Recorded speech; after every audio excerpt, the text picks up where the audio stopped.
ڈرو مت. اگر واقعی اللہ سے محبت کرتے ہو تو اللہ کے قرآن کو پڑھو, رسول کی حدیث کو پڑھو, اور آ جاؤ میدان میں, چل پڑو اس کے اوپر. کسی ملامت کرنے والے کی ملامت کی پرواہ مت کرو. جو بھی دشمن ہے میرے سلف کا, جل رہا تھا جلا ہے جلے گا. میں حدیث پڑھاتا رہا, ان کتابوں کو پڑھاتا رہا اور سمجھ میں آتا رہا. ہمارے سامنے بھی بات وہی تھی جو آج ہے, کہ اگر ہم حق بول دیتے ہیں تو ہمارے ساتھ یہ ہوگا وہ ہوگا, حق پر چلیں گے تو سماج ہم کو یوں کر دے گا, علماء یہ کر دیں گے, لوگ یہ کر دیں گے. لیکن میرے سامنے میں ایک مسئلہ تھا کہ مرنا تو مجھے بہرحال ہے اور جانا اللہ کے پاس ہے. میرے کھاتے میں نماز نہ ہو, میرے کھاتے میں اتباع رسول نہ ہو, اتباع رسول کے بجائے کچھ اور کی اتباع ہو, نماز ہماری فالتو چلی جائے, تو اللہ کے ہم کس منہ کو لے کے جائیں گے؟ اب سوچئے, عملی تجربہ. آپ لوگ پوچھتے رہتے ہیں کہ آپ اہل حدیث کیوں؟ ارے میں اہل حدیث ہوا ہی نہیں تھا کبھی. میں نے تو دین کو جب سمجھا, جب میں نے تضاد دیکھا نا, حدیث و قرآن کا ٹکراؤ دیکھا, اور میں نے فیصلہ کر لیا اندر ہی اندر کہ میں قرآن و سنت پہ چلوں گا, صحابہ والا اسلام. مجھے کیا پتا تھا اہل حدیث کیا ہوتا ہے؟ ہم کو تو بچپنے سے پڑھایا گیا کہ اہل حدیث گستاخ رسول ہوتا ہے, یہودی ہوتا ہے, رسول کو مانتا ہی نہیں. اس لیے ہم نے کبھی جھانک کے دیکھا ہی نہیں. کسی اہل حدیث کو دیکھتے راستہ موڑ لیتے تھے کہ سلام نہ کرنا پڑ جائے, بھیا ان کے سلام سے نکاح ٹوٹ جاتا ہے. وہ یہی سکھا رکھا تھا, دھوکے میں سلام کر لیا, بیوی ہاتھ سے نکل جائے گی. جب ہدایت ہم کو ملی, ہم نے جب سمجھا کہ قرآن و سنت پر چلنا ہی دین ہے, ہم نے چپکے سے استعفیٰ دیا, گھر پہنچ گئے. تو 2 سال کے بعد میری تقریر ہو رہی تھی, کہیں پر ایک اہل حدیث نے سنا, اور اس نے مجھ سے کان میں آ کر کہا کہ حضرت, صبح میرے گھر آیا, اس نے کہا کہ آج جو آپ نے تقریر کی ہے نا, وہ بالکل میرے مولوی جیسے کی ہے. تب دل میں خیال آیا اس کے مولوی کو بھی آزما کے دیکھیں, اور دیکھا, اور تب پتہ چلا کہ یار ہم تو اہل حدیث ہو گئے. یہ اہل حدیث ہونے کے کئی سال بعد مجھے پتہ چلا کہ میں تو اہل حدیث ہو گیا. ورنہ تو ہم ڈر کے, مطلب جیسے ہوتا ہے نا کہ ہماری یہاں ایک کہاوت ہے کہ دودھ کا جلا چھاچھ کو بھی پھونک کے پیتا. دودھ سے کسی دن منہ جل جائے نا بلی کا, تو چھاچھ کو بھی پیے گا, تو پھونک پھونک کے پیے گا, کہیں یہ بھی نہ جلا دے. تو ہم تو اتنا حساس ہو گئے تھے کہ ہم تو ایک ایک چیز سوچ سمجھ کر کرتے تھے, قرآن و سنت کو دیکھتے تھے, اور ہم باقاعدہ تجربے کے لیے ان کے بیچ میں گئے. احمدیہ سلفیہ ایک مرتبہ گئے صرف یہ دیکھنے کے لیے کہ یہ لوگ نماز کیسے پڑھتے ہیں. جو ترمذی میں پڑھایا ہوا تھا مشکات میں, جو ایک ایک آداب نماز کے, تو ان میں سے ہر آدمی کو دھیان دیتا رہا کہ ایک ایک ادا جو ان کی رسول سے مل رہی, کیونکہ سب حدیث میں پڑھا چکا تھا. تو قدم بقدم آگے بڑھتا رہا, دیکھتا رہا, اور میں ہو گیا وہ اسلام میں نے قبول کر لیا جو اسلام اللہ نے نازل کیا رسول پر, اور جو اسلام رسول نے صحابہ کو دیا.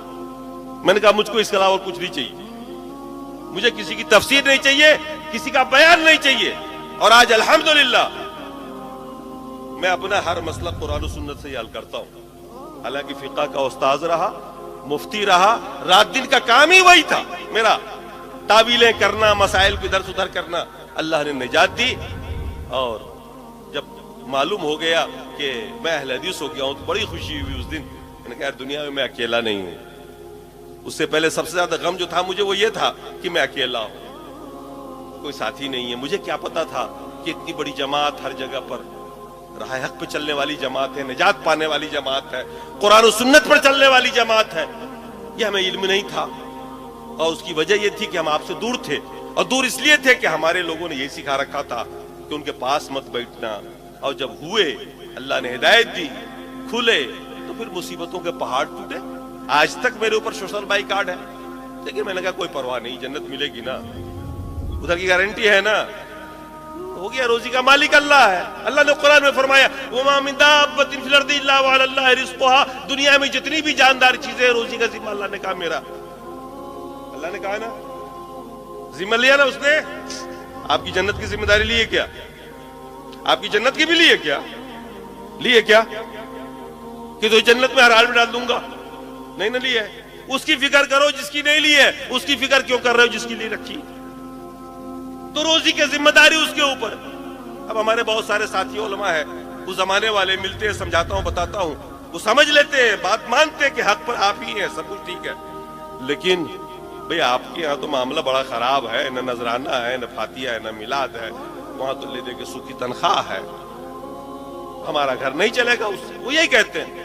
میں نے کہا ابھی تم مومن نہیں ہو، تم نے اللہ کو رزاق نہیں جانا، تم نے ان کو رزاق جانا ہوا ہے۔ میں نے کہا علماء اہل حدیث بھی کم موٹے نہیں ہوتے ہیں، وہ بھی کھاتے ہیں، اور عوامی ماشاءاللہ خوب کھا رہی ہے، اللہ کا روزی دیا ہوا ہوتا ہے۔ میں نے کہا ڈرو مت، اگر واقعی اللہ سے محبت کرتے ہو تو اللہ کے قرآن کو پڑھو، رسول کی حدیث کو پڑھو، اور آ جاؤ میدان میں، چل پڑو اس کے اوپر۔ کسی ملامت کرنے والے کی ملامت کی پرواہ مت کرو، دنیا کیا کہہ رہی ہے، خود کو یہ دیکھو کہ اللہ تمہیں کیا کہہ رہا ہے، یہ دیکھو اللہ تمہیں کیا کہہ رہا ہے۔ دنیا والے کہہ رہے تھے ابراہیم کو، کیا کہتے تھے ابراہیم کے بارے میں؟ کیا کہا انہوں نے جب حضرت ابراہیم نے ان کے وہ توڑا تھا نا؟ کہا کہ فتن، ایک نوجوان ہے جو ایسا ایسا بول رہا تھا، فتن قرآن میں آیا۔ لیکن اللہ نے کیا کہا ابراہیم کو؟ کانا امتن، اکیلے ابراہیم کو کیا کہا؟ امت کا۔ اکیلے ابراہیم علیہ السلام کو کیا کہا؟ لوگوں کی نگاہیں کیا دیکھ رہی تھی؟ ابراہیم ایک جوان ہے اکیلا، لیکن اللہ کیا دیکھ رہا تھا ابراہیم علیہ السلام کو؟ امت۔ خود کو آپ اللہ کی نگاہ سے دیکھنا سیکھیے کہ اللہ تعالیٰ آپ کے بارے میں کیا کہہ رہا ہے، رسول کیا کہہ رہے ہیں، آپ کے بارے میں کیا چرچے ہیں آسمان پر۔ یہ مت دیکھیے کہ زمین پر آپ کے بارے میں کیا چرچے ہیں۔ جنت ادھر سے ملنی ہے، روزی وہاں سے ملنی ہے۔ سماج کو نہ دیکھیے، رشتہ داروں کو مت دیکھیے، یہ سب سے بڑی رکاوٹیں ہیں۔ یہی رکاوٹیں مشرکین مکہ کے سامنے میں بھی تھی، وہ بھی اسلام کو سمجھتے تھے، قبول نہیں کرتے تھے، کہتے تھے میں نے اپنے باپ دادوں کو ایسا کرتا ہوا نہیں دیکھا۔ میرے دوستو، خیر اسی میں ہے کہ اللہ کے پیغام کو پڑھو، چلو رسول کی حدیث کو پڑھو، اس کی اتباع کرو، دین پر چلو، اور کوئی جو قلادہ آپ کے گردن میں ہو نا، گرداری دوپٹہ، اس کو نکال کے باہر کرو۔